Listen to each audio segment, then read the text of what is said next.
welcome. I'm your host, the editor, otherwise known as the Goat Man. This is a bit experimental, but please enjoy the following program. Session 1 Summary. There are no basements in Lacrum. Lindi, Necros and Aglovale had all arrived at the town around noon. They are soon ushered in by a guard who wants to know what they're doing there. As soon as they mention the dungeon, they are shushed and were told to refer to it as home. They were then ushered into the market.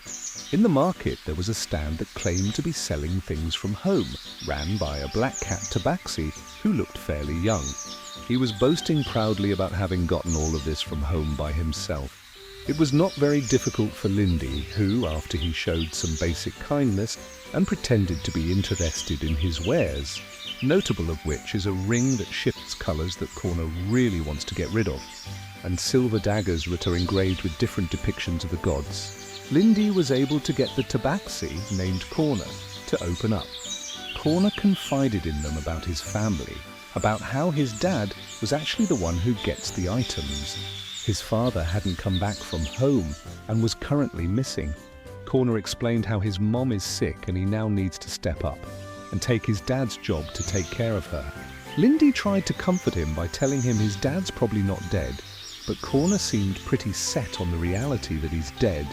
Corner offered them each an engraved dagger of their choice if they are able to take him to home with them. They learn basics of the town with a few standouts. There are little to no basements in Lacrum due to the dungeon's tendency to move and take them over. The dungeon changes locations frequently and only specific Pule are able to find it. They also find where to find information in the town and get invited from Corner to spend the night at his house with his family.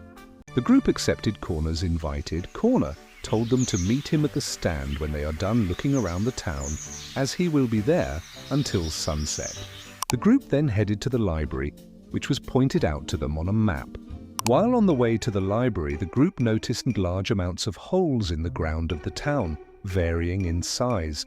Necros dropped one of his fingers into a hole, but didn't hear it hit the ground.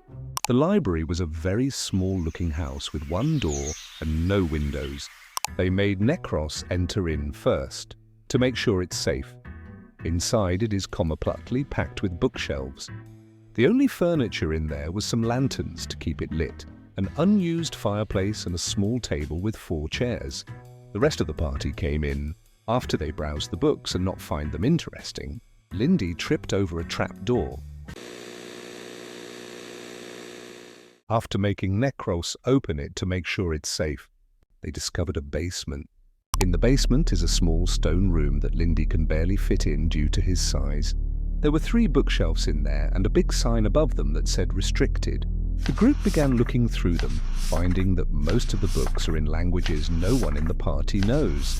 Lindi picked up a book in Druidic and nothing happened. After flipping through the pages, he found nothing useful. Lindi went and picked up another book which caused the room to start shaking and the trapdoor to slam shut behind them. Lindi immediately put it back and the shaking stopped. Lindi was freaked out and tried to get out of there, but couldn't get the trapdoor open again. Aglovale tried, but is unable to as well. Necros stepped up to the plate, and with Aglovale's help, they were able to make it out of the basement. Well, Necros gets distracted by picture books. Aglovale tried to figure out which book Lindi picked up, thinking it may be important, but they couldn't figure it out, and don't really want to go back into the basement. After a few minutes of chatting, Aglovale remembered something Corner told them. There are no basements in Lacrum. After bringing this up, the lanterns immediately went out, throwing the room into pitch blackness. A small, broken voice whispered the word, basement? Before the lights were reignited, and they saw the trapdoor is nowhere to be seen. Confused on what just happened, Lindi made an arcana check on the room and got a strong sense of magic that was dissipating. Not understanding still, Lindi used their stuffed elephant to try and contact Ponelor. Ponelor responded but told them he's busy and to check in later. Aglovale was like, hey, I can do that too, and used his sword to try the same thing. Ponelor was much less kind to him, telling him that he's busy and to not bother him. asking Aglovale if he's prayed yet today and scolded him to do better. Big P is unhelpful. Unsure of what to do, they looked through the bookshelf and found the only religious text upstairs, which is about Alcra. Lindi is not a fan of this because Alcra is someone who is very demonized in Ponalore religion. So they put the book back and moved on. They then left the library to go to the church, but upon stepping outside they realized that it is the dead of night, and the town looked practically deserted. Lindi began running to where Corner's stand is, but on the way trips and starts sliding into one of the holes after a white, spindly hand grabs him. With teamwork and a solid kick from Aglovale, they knock the hand clean off and Lindi is freed. They make it to the stand and find a note left by Corner that says that he had to go home because it was getting dark.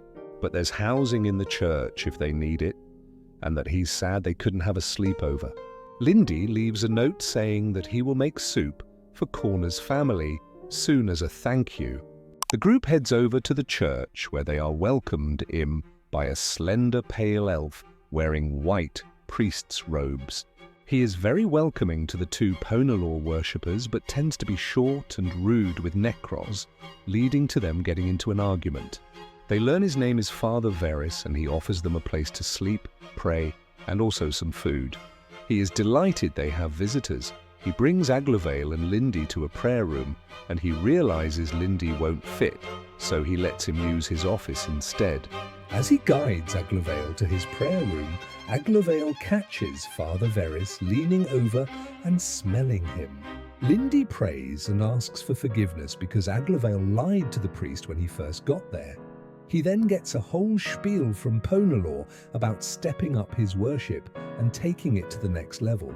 Because one can never be truly forgiven if they are not giving it their all.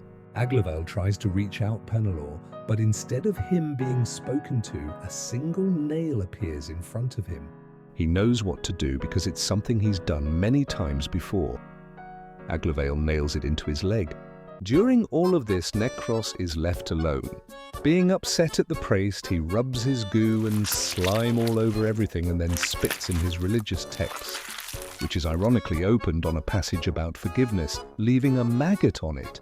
Father Varris goes and gets Aglovale, first taking him to the back room and pouring him a bowl of soup, leaving to get the other two, but pauses at the door to watch Aglovale for a few seconds.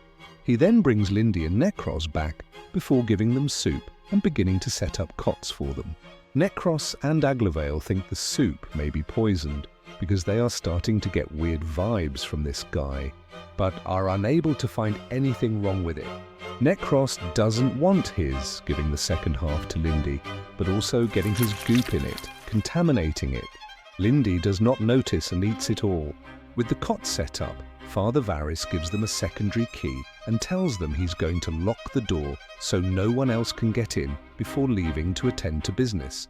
Lindi falls asleep fast, snoring slightly. Aglovale, being unable to control it, falls asleep shortly after. Necros stays awake and starts snooping through the boxes in the room with them, finding mostly empty boxes, but also a large amount of strange metal contraptions that he is able to deduce are used to inflict harm on oneself. He then knocked over a box and wakes everyone up. Lindi is mad. Bro was so tired. And Aglovale is having trouble staying awake, which is unusual. Necros points out the stuff. Lindi doesn't recognize it, but Aglovale does, realizing these are artifacts often used in worship for Ponalore, although they are slightly modified. Father Varris comes back into the room after being startled by the loud noise to check on them, then leaves, seeing that they are all right. Lindi goes back to sleep as there's only a couple of hours left till sunrise and he wants to get his sleep in. Aglovale falls back asleep because he is unable not to. He might have been drugged, it's unclear.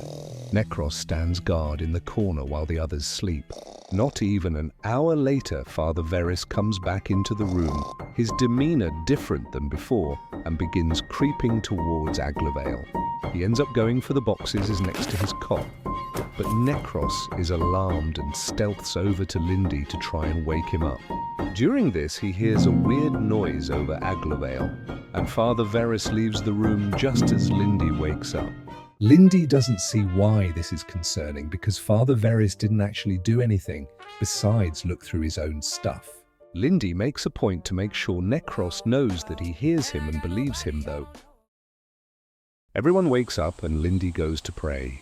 He asked Poenalor about the contraptions he didn't recognize, but the other Poenalor worshipper did, asking him why he hasn't been taught about this stuff, and if it's a better way to worship him even though it's a little scary. Poenalor asks him if he wants to learn. Now, wasn't that fun? Stay tuned for more full sessions and session summaries. Till next time, thank you for watching.